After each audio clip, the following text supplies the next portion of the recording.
નમસ્કાર દર્શક મિત્રો, અવર રાઇટ્સ ન્યૂઝમાં આપનું હાર્દિક સ્વાગત છે। ગુજરાત સ્ટેટ ઇલેક્ટ્રિસિટી કોર્પોરેશન લિમિટેડમાં 2 દાયકા પછી વિદ્યુત સહાય વર્ગ 4ની ભરતીની જાહેરાત કરવામાં આવી હતી, જેને 2.5 થી 3 વર્ષનો સમય થઈ ગયો હોવા છતાં ભરતીની કામગીરી કરવામાં આવી નથી। ત્યારે તાત્કાલિક વિદ્યુત સહાય વર્ગ 4ની ભરતીની માંગ એપ્રેન્ટિસ ઉમેદવારોમાં ઉઠી છે। ઉમેદવારો ન્યાય મળે તે માટે ઉર્જા મંત્રીને માંગ કરી રહ્યા છે। તે માટે તે લોકો ભૂખ હડતાલ પર ઉતર્યા છે। વડોદરાના રેસકોર્સ ખાતે આવેલ વીજ કંપનીની કચેરીની બહાર વિદ્યુત સહાય વર્ગ 4ની ભરતીની કરવા માટે સૂત્રાચાર કર્યા હતા। અમે કચ્છથી આવ્યા છીએ અને 18 જૂન 2022 ગુજરાત સ્ટેટ ઇલેક્ટ્રિસિટી કોર્પોરેશન લિમિટેડમાં ભૂતપૂર્વ એપ્રેન્ટિસ કરેલ હોય તે બેરોજગાર ભાઈઓ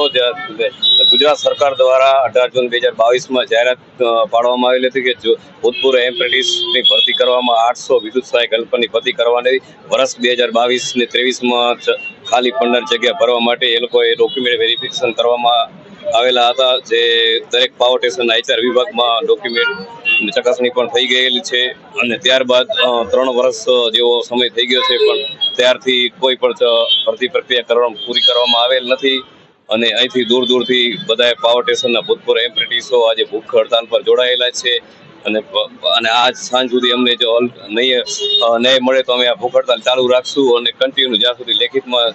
અમને નહીં મળે ત્યાં સુધી અમે અહીંથી વિદ્યુત ભવન ખાતે ગોઠવાના નથી। અને ગઈ 3 માર્ચ 2025ના રોજ અમને એમડી સાહેબે રૂબરૂ બોલાવેલ કે અમને 10 દિવસનો ટાઈમ આપો તો અમે તમારું સમસ્યા નિરાકરણ કરી આપી, પણ આજે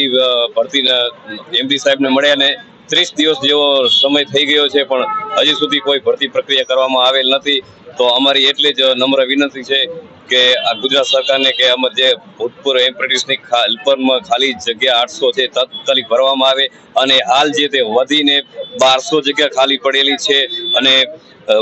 જીયુએનએલના પરિપત્રનો અમલ કરવામાં આવે અને જીયુએનએલની પેટા કંપની જે 6 છે, જેમાં દક્ષિણ ગુજરાત વીજ કંપની છે, મધ્ય ગુજરાત વીજ કંપની છે, ઉત્તર ગુજરાત વીજ કંપની છે અને જેટકો છે, એ બધા કંપનીઓમાં દર વર્ષે વિદ્યુત સહાયકની હેલ્પરની ભરતી કરવામાં આવે છે। માત્ર ને માત્ર જીસેક કંપનીમાં જ કેમ ભરતી કરવામાં નથી આવતી અને 20 થી 25 વર્ષ થઈ ગયા ત્યાંથી હજુ સુધી જીસેક કંપનીમાં વિદ્યુત સહાયક હેલ્પરની ભરતી કરવામાં આવી નથી અને ગુજરાત વિદ્યુત બોર્ડ હતું ત્યારે જે તે પાવર સ્ટેશનમાં પ્રતીક્ષા યાદી બનાવવામાં આવતી અને તે પ્રતીક્ષા યાદી બનાવીને વિદ્યુત સહાયક હેલ્પરની ભરતી કરવામાં આવતી હતી અને જ્યાંથી જીયુએનએલ નો પરિપત્ર અમલ કરવામાં આવ્યો ત્યારથી પરીક્ષા પદ્ધતિ કરવામાં આવી, પરંતુ જીસેક કંપનીમાં આજ દિન સુધી કોઈ પણ ભરતી વિદ્યુત સહાયક હેલ્પરમાં કરવામાં આવેલ નથી, જેથી ભૂતપૂર્વ એપ્રેન્ટિસ કરેલ બેરોજગાર